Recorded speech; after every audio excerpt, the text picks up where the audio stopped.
ఓం శాంతి. ఈరోజు Murali date 8 August 2025. బాబా చెప్తున్నారు, మధురమైన పిల్లలు, మేము 84 జన్మల చక్రం పూర్తి చేసి ఇప్పుడు ఇంటికి వెళ్తాము.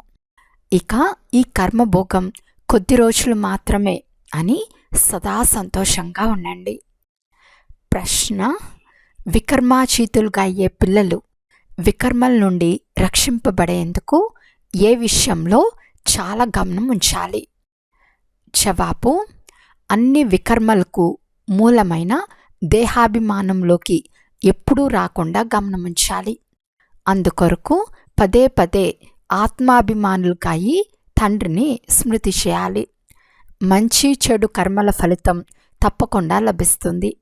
అంతిమ సమయంలో వివేకం తింటూ ఉంటుంది. కానీ ఈ జన్మలోని పాప భారాన్ని తేలిక చేసుకునేందుకు తండ్రికి సత్యంనే వినిపించాలి. ఓం శాంతి. స్మృతిలో ఉండటమే అత్యంత గొప్ప గమ్యం. చాలామందికి కేవలం వినేందుకు మాత్రమే ఆసక్తి ఉంటుంది. జ్ఞానాన్ని అర్థం చేసుకోవటం చాలా సులభం.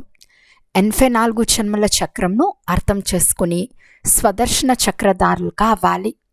అంతే, ఇక ఎక్కువగా ఏమీ లేదు. స్వదర్శన చక్రధారులు మనమే అని పిల్లలైన మీరు అర్థం చేసుకున్నారు. శ్రీకృష్ణునికి చూపించినట్లు స్వదర్శన చక్రంతో ఎవరి తలను నరకరు.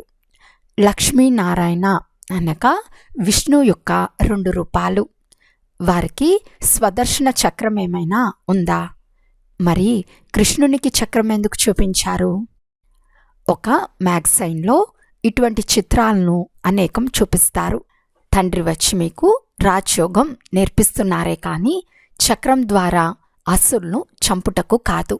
ఎవరికి అసురీ స్వభావం ఉంటుందో వారిని అసురులు అని అంటారు. పోతే వారు కూడా మనుషులే కదా. స్వదర్శన చక్రం ద్వారా అందరినీ చంపరు లేక సమాప్తం చేయరు. భక్తి మార్గంలో రకరకాల చిత్రాలను తయారు చేశారు. రెండిటికి రాత్రికి పగలుకు ఉన్నంత తేడా ఉంది. పిల్లలైన మీరు ఈ సృష్టి చక్రాన్ని పూర్తి డ్రామాను అర్థం చేసుకోవాలి. ఎందుకంటే మీరందరూ పాత్రధారులు. అక్కడ హద్దులోని పాత్రధారులకు ఆ డ్రామా గురించి తెలుసు. ఇది అనంతమైన డ్రామా.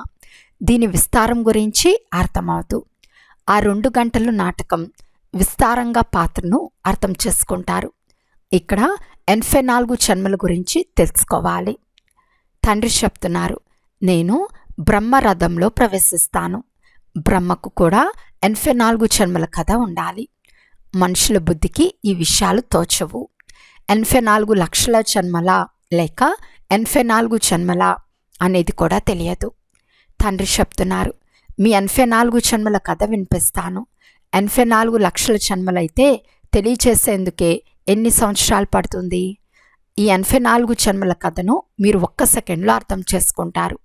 మేము 84 జన్మల చక్రాన్ని ఎలా తిరిగాము? 84 లక్షల జన్మలైతే 1 సెకండ్లో అర్థం చేసుకోలేరు. 84 లక్షల జన్మలు లేనే లేవు. మా 84 జన్మల చక్రం పూర్తి అయిందని పిల్లలైన మీకు కూడా తెలుసు. ఇప్పుడు మేము ఇంటికి తిరిగి వెళ్తాము అని సంతోషం ఉండాలి. ఈ కర్మభోగం ఇక కొద్ది రోజులు మాత్రమే. వికర్మలు భస్మయ్యి కర్మాతీత అవస్థను పొందేందుకు తండ్రి ఈ ఉపాయాలు తెలియచేస్తున్నారు. ఈ జన్మలో ఏవైతే వికర్మలు చేసి ఉన్నారో వాటిని రాసి ఇవ్వండి, అప్పుడు తేలికవుతారు అని తండ్రి అర్థం చేయిస్తున్నారు. జన్మ జన్మాంతరాల వికర్మలను ఎవ్వరూ రాయలేరు. వికర్మలు జరుగుతూనే వచ్చాయి. రావణ రాజ్యం ప్రారంభమైనప్పటి నుండి కర్మలు వికర్మలుగా అవుతాయి.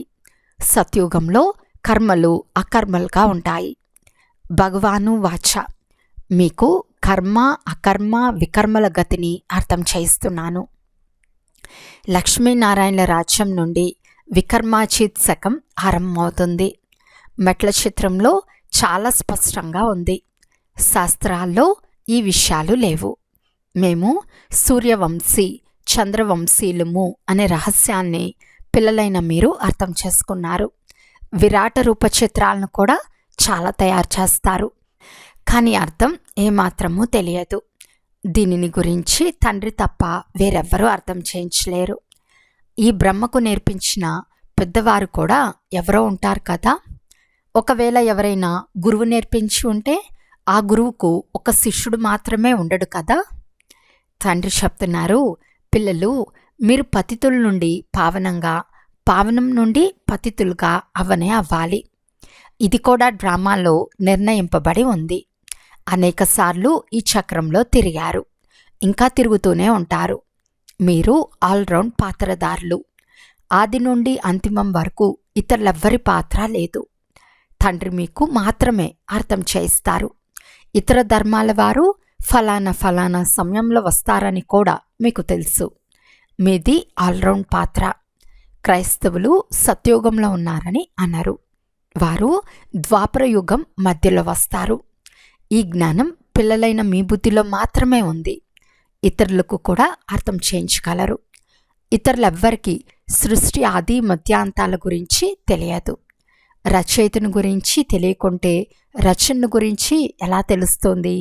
సత్యమైన విషయాలను కరపత్రాల్లో ముద్రించి విమానం నుండి అన్ని చోట్ల వేయాలని తండ్రి తెలిపిస్తున్నారు. అటువంటి పాయింట్లు లేక టాపికుల గురించి రాయాలి. సేవ లేదని పిల్లలు అంటారు. ఈ సేవ చాలా ఉందని తండ్రి చెప్తారు. ఇక్కడ ఏకాంతంలో కూర్చుని ఈ పని చేయండి. పెద్ద పెద్ద సంస్థలు, గీతా పాఠశాలలు ఏవైతే ఉన్నాయో వాటిని మేల్కొల్పాలి. అందరికీ సందేశం ఇవ్వాలి. ఇది పురుషోత్తమ సంగం యుగం. వివేకవంతులైన వారు ఈ సంగం యుగంలోనే నూతన ప్రపంచ స్థాపన, పాత ప్రపంచ వినాశనం తప్పకుండా జరుగుతుందని వెంటనే అర్థం చేసుకుంటారు. సత్యుగంలో పురుషోత్తమ మనుషులుంటారు. ఇక్కడ అసురీ స్వభావం గల పతిత మనుషులుంటారు. కుంభమేళా మొదలైన వాటికి చాలామంది స్నానాలు చేసేందుకు వెళ్తారు. ఎందుకు వెళ్తారు? పావనం అవ్వాలని అక్కడికి వెళ్తారు. మనుషులు స్నానం చేసేందుకు ఎక్కడెక్కడికి వెళ్తారో మీరు అక్కడికి వెళ్ళి సేవ చేయండి. ఈ నీరు పతిత పావని కాదని మనుషులకు అర్థం చేయించాలి. మీ వద్ద చిత్రాలు కూడా ఉన్నాయి. గీతా పాఠశాలకు వెళ్ళి కరపత్రాలు పంచాలి. పిల్లలు సేవ కావాలని అడుగుతారు. గీతా భగవంతుడు పరంపితా శివుడని, శ్రీకృష్ణుడు కాదని రాయండి.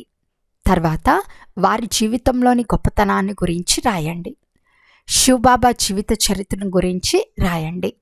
అప్పుడు వారంతటకు వారే నిర్ణయించుకుంటారు పతిత పావనులు ఎవరు అను విషయంపై పాయింట్లు రాయాలి. శివశంకరుల వ్యత్యాసం కూడా చూపించాలి. శివుడు వేరే, శంకరుడు వేరే అని అర్థం చేయించాలి. కల్పము అనగా 5000 సంవత్సరాలని తండ్రి అర్థం చేయించారు. మనుషులు 84 జన్మలు తీసుకుంటారు, 84 లక్షలు కాదు. ఈ ముఖ్యమైన విషయాలను సంక్షిప్తంగా రాయండి.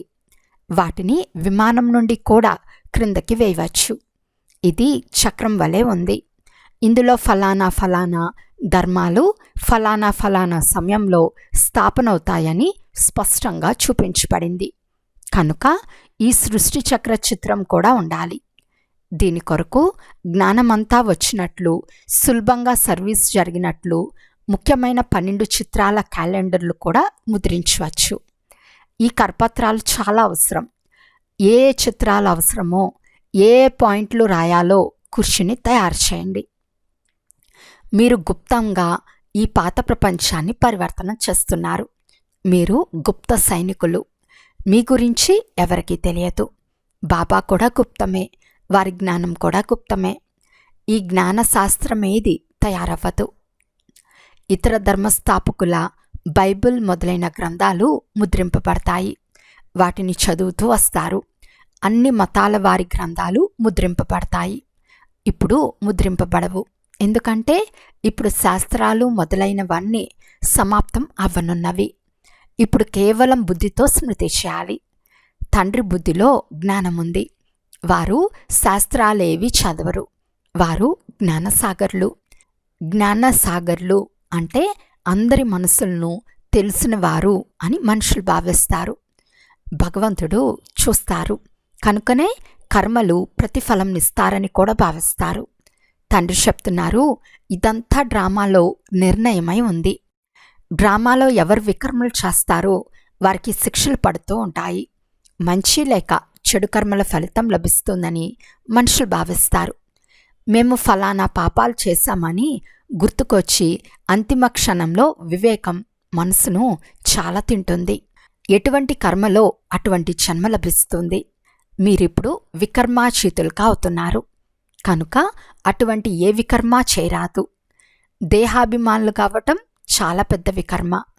బాబా పదే పదే చెప్తున్నారు, ఆత్మాభిమానులుగా అయి తండ్రిని స్మృతి చేయండి, పవిత్రంగా ఉండే తీరాలి. అన్నిటికంటే పెద్ద పాపం కామఖడ్గంను చలాయించుట. ఈ కామమే ఆది మధ్యాంతాలు దుఃఖంనిస్తుంది. కనుక సన్యాసులు కూడా ఈ సుఖం కాకిరెట్టకు సమానమని అంటారు. అక్కడ దుఃఖం అనే పదమే ఉండదు, ఇక్కడ దుఃఖమే దుఃఖముంది. అందుకే సన్యాసులకు వైరాగ్యం కలుగుతుంది. వారు అడవులకు వెళ్ళిపోతారు. వారిది హద్దు వైరాగ్యం, మీది అనంతమైన వైరాగ్యం. ఇది పాడైపోయిన ప్రపంచం. బాబా మా దుఃఖాలను నిర్మూలించి సుఖం ఇవ్వమని అందరూ అంటారు. తండ్రి దుఃఖహర్త, సుఖకర్త. నూతన ప్రపంచంలో ఈ దేవతల ప్రపంచం ఉండేదని పిల్లలైన మీరు మాత్రమే అర్థం చేసుకుంటారు. అక్కడ ఏ విధమైన దుఃఖమూ ఉండదు. ఎవరైనా శరీరాన్ని వదిలితే స్వర్గస్థులయ్యారని మనుషులు అంటారు. కానీ మేము నరకంలో ఉన్నామని వారు అర్థం చేసుకోరు.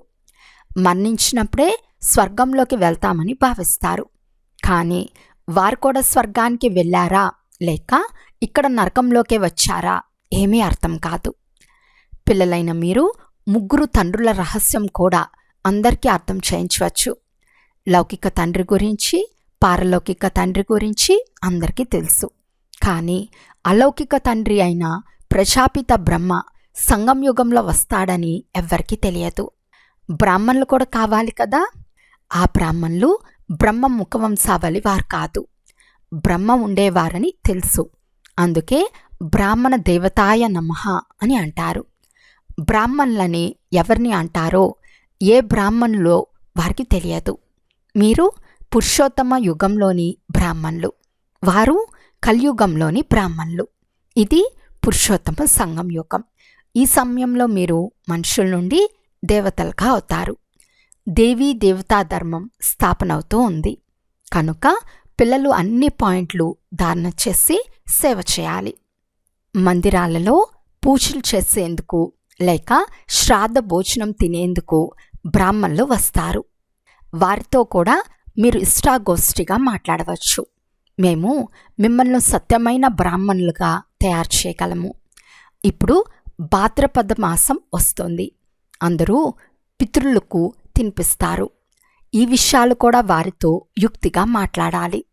లేకుంటే బ్రహ్మకుమారీల వద్దకు వెళ్ళి అంతా వదిలేశారని అంటారు.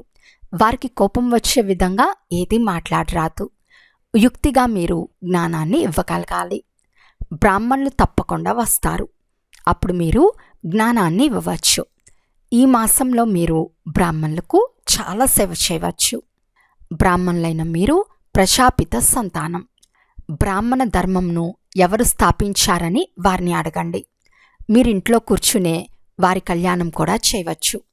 అమర్నాథ్ యాత్రలకు వెళ్ళినప్పుడు కేవలం కరపత్రాలు చూసి అంతగా అర్థం చేసుకోలేరు. అక్కడ కూర్చుని వివరంగా అర్థం చేయించాలి. మేము మీకు సత్యమైన అమర్నాథ్ కథను వినిపిస్తాము. అమర్నాథుడని ఒక్కరిని మాత్రమే అంటారు. అమర్నాథుడు అంటే అమర్పురంను స్థాపించేవారు. అమర్పురము అనగా సత్యుగము. ఈ విధంగా సర్వీస్ చేయవలసి వస్తుంది. అమర్నాథ్ యాత్రకు నడుచుకుని వెళ్ళాలి.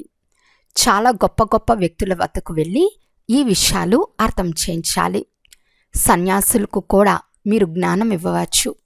మీరు పూర్తి సృష్టికంతా కళ్యాణకారులు. శ్రీమతంను అనుసరించి మేము విశ్వ కళ్యాణం చేస్తున్నామనే నష ఉండాలి. అచ్చా, మధురాతి మధురమైన అపురూపమైన పిల్లలకు మాతాపిత బాప్దాదాల ప్రియ స్మృతులు మరియు గుడ్ మార్నింగ్. ఆత్మిక పిల్లలకు ఆత్మిక తండ్రి నమస్తే. ఆత్మిక తండ్రికి ఆత్మిక పిల్లల యొక్క ప్రియ స్మృతులు మరియు నమస్తే నమస్తే నమస్తే. ధారణ కొరకు ముఖ్య సారము. ఫస్ట్ పాయింట్, ఏకాంత సమయం లేక తీరిక లభించినప్పుడు జ్ఞానంలోని మంచి మంచి పాయింట్లపై విచార సాగర మంథనం చేసి రాయాలి. అందరికీ సందేశాన్ని చేర్పించే లేక సర్వుల కళ్యాణం చేసే యుక్తిని రచించాలి. సెకండ్ పాయింట్, వికర్మల నుండి రక్షింపబడేందుకు ఆత్మాభిమానులుగా అయి తండ్రిని స్మృతి చేయాలి. ఇప్పుడిక ఏ వికర్మ చేరాదు. ఈ జన్మలో చేసిన వికర్మలను బాప్ దాదాకు సత్యముగా వినిపించాలి. వరదానము. స్థిరమైన ప్రాలబ్ధం లేక భవిష్యత్తు గురించి తెలిసి ఉండి కూడా శ్రేష్టమైన కార్యానికి ప్రత్యక్ష రూపంనిచ్చే సదా సమర్థభవ. కొత్త శ్రేష్టమైన విశ్వం తయారవుతుందనే భావి స్థిరంగా ఉన్న సమర్థభవ యొక్క వరదాని పిల్లలు కేవలం కర్మ మరియు ఫలం, పురుషార్థం మరియు ప్రాలబ్ధం, నిమిత్తం మరియు నిర్మాణముల కర్మ ఫిలాసఫీ అనుసారం నిమిత్తంగా ఉండి కార్యం చేస్తారు. ప్రపంచంలోని వారికి నమ్మకం కనిపించదు, కానీ ఈ కార్యం అనేకసార్లు జరిగింది, ఇప్పుడు కూడా జరిగే ఉంది అని మీరంటారు. ఎందుకంటే స్వపరివర్తన యొక్క ప్రత్యక్ష ప్రమాణం ఎదుట ఏ ఇతర ప్రమాణం అవసరమే లేదు. అంతేకాక పరమాత్మ కార్యం సదా సఫలమయ్యే ఉంది. స్లోగన్. తక్కువగా చెప్పాలి, ఎక్కువగా చేయాలి. ఈ శ్రేష్టమైన లక్ష్యం మహాన్గా చేస్తుంది. అవ్యక్త సూచన. సహజ యోగులు కావాలి అంటే పరమాత్మ ప్రేమ యొక్క అనుభవీలుగా అవ్వండి. సేవలో లేక స్వయం యొక్క ఎక్కే కళలో సఫలతకు ముఖ్యమైన ఆధారం ఒక్క తండ్రిపై తెగిపోని ప్రేమ. తండ్రి తప్ప వేరేదేది కనిపించదు. సంకల్పంలో కూడా బాబా, మాటలో కూడా బాబా, కర్మలో కూడా తండ్రి తోడు. ఇటువంటి లవ్లీన స్థితిలో ఉండి ఒక్క మాట మాట్లాడినా ఆ స్నేహభరితమైన మాట ఇతర ఆత్మను కూడా స్నేహంలో బంధిస్తుంది. ఇటువంటి లవ్లీన ఆత్మ యొక్క ఒక్క బాబా అన్న మాటే ఇంద్రశాలం మంత్రం యొక్క పనిచేస్తుంది. అచ్చా. ఓం శాంతి.